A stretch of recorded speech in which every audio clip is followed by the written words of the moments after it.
দৰঙৰ দেৱানন্দ আঞ্চলিক বণিক সন্থাৰ ৰূপালী জয়ন্তী উদযাপন।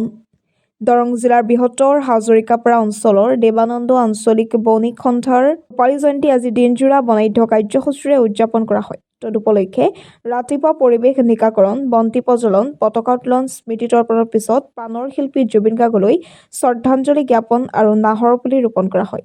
তাৰ পিছত অনুষ্ঠিত হয় ন-পুৰণি সতীৰ্থ সন্মিলন, দুৰাৰোগ্য ৰোগী আৰু দৰিদ্ৰ শিক্ষাৰ্থীলৈ এককালীন আৰ্থিক সাহায্য প্ৰদান অনুষ্ঠান।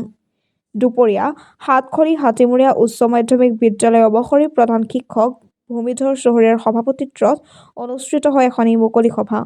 শিৱপ্ৰসাদ শৰ্মাই আধৰুৱা আৰু অজিত ডেকাই উদ্দেশ্য ব্যাখ্যা কৰা সভাখনত নিৰ্দিষ্ট বক্তা হিচাপে উপস্থিত থাকে মঙলদৈ বাণিজ্য মহাবিদ্যালয়ৰ সহকাৰী অধ্যাপক ডক্টৰ ৰমেন কলিতা।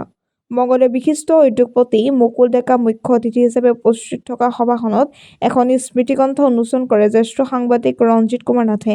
সহস্ৰাধিক ৰাইজ উপস্থিত থকা সভাখনত বিশিষ্ট অতিথি হিচাপে উপস্থিত থাকে ক্ৰমে বিশিষ্ট সমাজকৰ্মী চন্দ্ৰকুমাৰ বনিয়া, মঙলদৈ সনাতন ধৰ্ম সভাৰ উপসভাপতি উপেন্দ্ৰ চহৰীয়া, আউলাচৌকা বণিক সন্থাৰ সম্পাদক হিতেশ শৰ্মা আৰু আউলাচৌকা বণিক সন্থাৰ কাৰ্যকৰী সভাপতি পুতুল নাথ প্ৰমুখ্যে কেইবাগৰাকীও বিশিষ্ট অতিথি। উল্লেখ্য যে সভাৰ আৰম্ভণিতে স্থানীয় শিল্পীবৃন্দৰ দ্বাৰা এটি সমবেত সংগীত পৰিৱেশন কৰা হয়। পোনপ্ৰথমে দেৱানন্দ আঞ্চলিক বণিক সন্থাৰ ৰূপালী জয়ন্তী উৎসৱত প্ৰচাৰ বিভাগৰ পৰা এআইএন টিভি চেনেলক আমি ধন্যবাদ জ্ঞাপন কৰিছোঁ, যিহেতু আমাৰ এই ভিতৰুৱা গাঁও অঞ্চলৰ পৰাও তেখেতসকলে বাৰ্তা ল'বৰ কাৰণে আহিছে। এইখিনি আমাৰ গোটেই অসমতে প্ৰচাৰ কৰিব বুলি তেওঁলোকক আশা ৰাখিছোঁ। আৰু মূল কথাটো হ'ল আমাৰ আজি ৰূপালী জয়ন্তীৰ যিটো অনুভৱ, এই অনুভৱটো জন্ম হৈছিলে আমাৰ 2000 চনত। 2000 চনৰ পৰা আমি এই 25টা বছৰ অতিক্ৰম কৰাৰ পিছত আমি সমাজৰ কিছু দিশত আমাৰ সন্থাৰ উমৈহতীয়া চিন্তাধাৰাৰ যিখিনি ফল, এই ফলটো পোহৰ আকাৰে আমি অলপ বিলাব বিচাৰিছিলোঁ।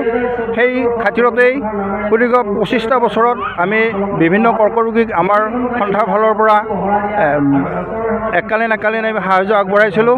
আৰু স্থানীয় মন্দিৰ, যিটো মন্দিৰত তেখেতসকলৰ বিজুলী বাতিও ব্যৱস্থা হোৱা নাছিলে, আমি সেই মন্দিৰটোৰো আমি বিজুলী বাতিৰ ব্যৱস্থা কৰিছিলোঁ।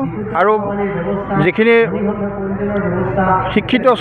শিক্ষিত ল'ৰা ছোৱালী, তেখেতসকলৰ মাক দেউতাকে হয়তো প্ৰয়োজনীয় নথি পত্ৰ তেওঁলোকক দিব পৰা নাছিলে, সেইখিনিৰ কাৰণেও আমি য'ত কিঞ্চিত এটা সহায় আগবঢ়াই আহিছোঁ।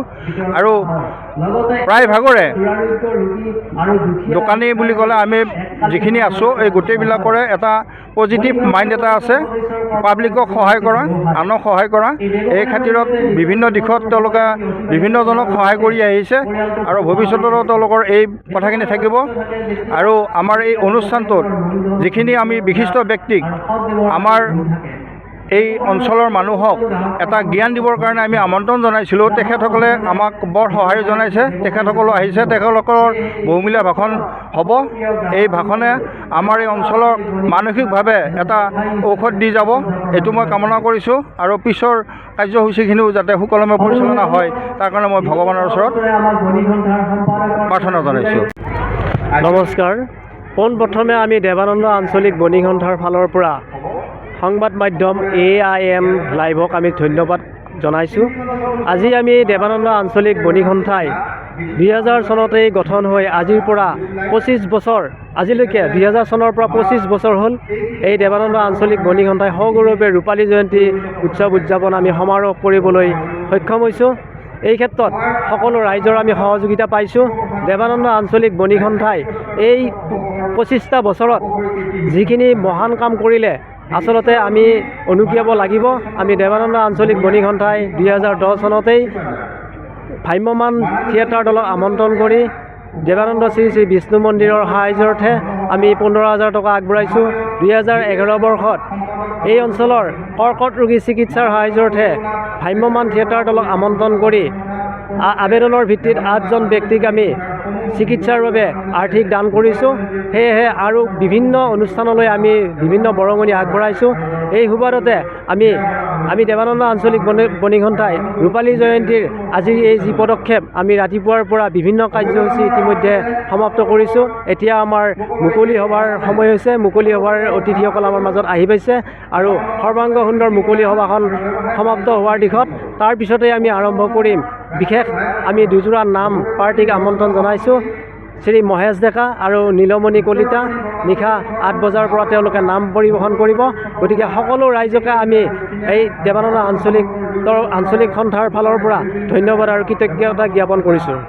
যিকোনো খবৰ আৰু বিজ্ঞাপনৰ বাবে যোগাযোগ কৰক 7896121996।